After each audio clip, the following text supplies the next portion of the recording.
আসসালামু আলাইকুম WordPress plugin ডেভেলপমেন্টে আপনাকে স্বাগতম।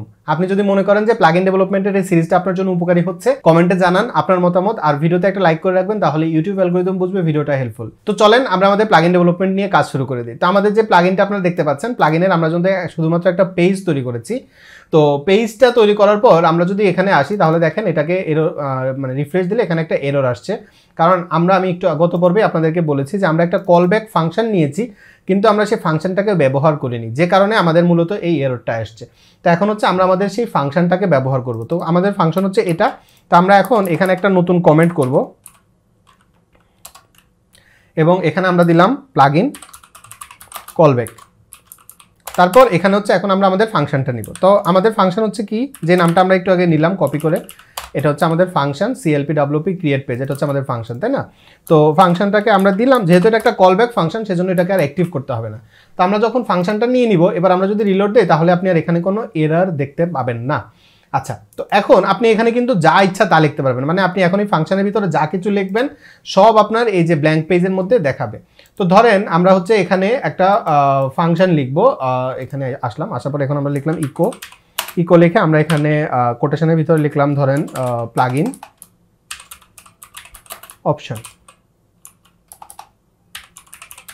আচ্ছা, প্লাগইন অপশন সেমিকোলন দিবেন, দেওয়ার পর এবার আমরা যদি এটাকে রিলোড দেই তাহলে আপনি দেখবেন এই যে প্লাগইন অপশন আমরা লিখেছি সেটা এখানে চলে আসছে। তার মানে আমরা এখন রেডি হয়ে গেছি, এখানে আমরা যা ইচ্ছা তার এখন আমরা লিখতে পারবো। তো আমরা এখানে কি করব, আমরা এখানে আমাদের যে প্লাগইনটা আছে, এই যে আমাদের যে প্লাগইনটা, সেই প্লাগইনের জন্য কাস্টমাইজড ফিচার আমরা এখানে নিয়ে আসব। তো আপাতত আমাদের এখানে আমরা যে এটা লিখেছি এটা এখানে এভাবে থাকুক, কোনো সমস্যা নেই। তো আমরা আমাদের কলব্যাকটা এখানে নিয়ে নিলাম। এখন আমার কাজটা হচ্ছে কি, আমার কাজটা হচ্ছে আমরা যদি লগ আউট অবস্থায় থাকি তখন হচ্ছে এখানে আমরা কাস্টমাইজড অবস্থাটা দেখতে চাচ্ছি আর কি, মানে আমাদের প্লাগইনটাকে যে স্টাইলিং আমরা দিতে যাচ্ছি সেটা। তো এটা করার জন্য আমরা প্রথমে যেটা করব সেটা হচ্ছে এই যে স্টাইলটা আছে এটাকে আমরা প্রথমে চেঞ্জ করে ফেলবো। এটাকে আমরা কি থেকে চেঞ্জ করব, আমরা যে প্লাগইনটা থিমটা বানিয়েছিলাম, অ্যাপিয়ারেন্সে যাই, অ্যাপিয়ারেন্সে গিয়ে আমরা যদি প্রোকোডার এই থিমটাকে অ্যাক্টিভ করি, অ্যাক্টিভ করার পর এবার আমরা যদি এই পেজটাকে রিলোড দেই, আমরা মূলত এই ফিচার মানে এখানে যেরকম দেখাচ্ছে এরকম দেখতে চাচ্ছি, তাই না? তো সিস্টেমটা আমি সবসময় যেভাবে বলি যে আপনি প্রথমে স্ট্যাটিকভাবে করবেন, তারপর এটাকে ডাইনামিক করবেন। তো আমরা এখন স্ট্যাটিকভাবে এই যে ফিচারটা এখানে যেরকম দেখাচ্ছে আমাদের প্লাগইনের মধ্যে এগুলো সব নিয়ে আসবো।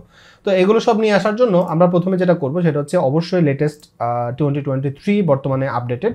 তো আমরা এটাকেই ব্যবহার করব এবং অবশ্যই খেয়াল করবেন আপনি যখন যে সিস্টেমে কাজ করছেন আপনার ওয়ার্ডপ্রেসটা যাতে লেটেস্ট থাকে, তাহলে আপনার কোনো প্রবলেম হলে বা কোনো কিছু আপডেট করার দরকার হলে আপনি ইনস্ট্যান্ট সেটা আপডেট করে ফেলতে পারবেন। আচ্ছা, এখন আমরা কি করব, আমাদের এই প্লাগইনে লগ ইন অপশনটা নিয়ে আসবো, তাই না?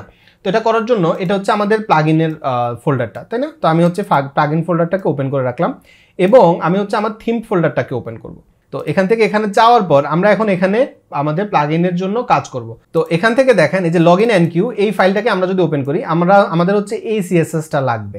তো আমরা এই সিএসএসটাকে এখান থেকে আমরা কপি করে নিলাম, নেওয়ার পর আমরা আমাদের ফোল্ডারে এসে সিএসএস নামে আমরা এখানে একটা ফোল্ডার করব এবং এই ফোল্ডারের মধ্যে আমরা এটাকে দিয়ে দিব। কিন্তু আমরা এটাকে এই নাম দিব না, আমরা এটাকে কি নাম দিব, আমরা এটাকে নাম দিব হচ্ছে আমাদের এই যে এখানে যে আমাদের টেক্সট ডোমেন আছে CLPWP। হ্যাঁ, তো আমরা আমাদের এই যে সিএসএস ফোল্ডারে এসে লগইন এন্ড কিউ এই নাম না রেখে আমরা দিব CLPWP_styles, এই নামে আমরা হচ্ছে সিএসএস ফাইলটাকে নিব। হ্যাঁ, এই নামে আমরা একটা সিএসএস ফাইল নিলাম, তাহলে আমাদের সিএসএসটা লোড হয়ে গেল। আমরা যদি ওপেন করি দেখেন আমাদের সব সিএসএস এখানে চলে আসছে। আমাদের হচ্ছে ইমেজগুলো নিয়ে আসতে হবে। তো আমরা আবার এখানে যাব আইএমজি ফোল্ডারে যাওয়ার পর আমার হচ্ছে এই দুইটা ইমেজ লাগবে। তো আমি এই দুইটা ইমেজকে কপি করে নিলাম, এখানে আসলাম, আসার পরে এখানে আমরা নতুন একটা ফোল্ডার তৈরি করব আইএমজি নামে এবং এই ফোল্ডারের মধ্যে আমরা আমাদের দুইটা ইমেজ নিয়ে দিলাম, একটা হচ্ছে লগইন ইমেজ, একটা হচ্ছে এই ইমেজ, দুইটা ইমেজ আমরা নিয়ে নিলাম। তো দুইটা ইমেজ যদি আমরা নিয়ে নেই, এবার আমরা যেটা করব সেটা হচ্ছে আমাদের এই প্লাগইনটাকে থিমের মধ্যে এবার দেখেন আমরা যদি একটু ইনক্লুড ফোল্ডারে আসি, ইনক্লুড ফোল্ডার থেকে আমরা যাব হচ্ছে login and Q, open with code করব। তাহলে দেখেন এই যে আমাদের লগইন এন্ড কিউ, এখানে গেলে আপনি দেখেন এই যে আমাদের সিএসএস লোড করার জন্য এখানে আমরা সিএসএস লোডের একটা ফিচার নিয়েছিলাম, মানে ফাংশন নিয়েছিলাম। তারপরে আমরা ওই যে লোগোটাকে চেঞ্জ করার জন্য একটা ফাংশন নিয়েছিলাম, তারপর আমরা ইউআরএল চেঞ্জ করার জন্য ফাংশন নিয়েছিলাম। তো আমরা কি করব, এগুলোকে এখান থেকে সবগুলো কপি করে নিব। তো সবগুলো কপি করার পর আমাদের ফোল্ডারে আসবো, এই যে প্লাগইন কলব্যাক আছে, কলব্যাকের পরে আমরা হচ্ছে এগুলোকে অ্যাড করে দিব। তো সবগুলো অ্যাড করে নিলাম, নেওয়ার পর প্রথমটা হচ্ছে আমাদের লগইন এন্ড কিউ, তাই না?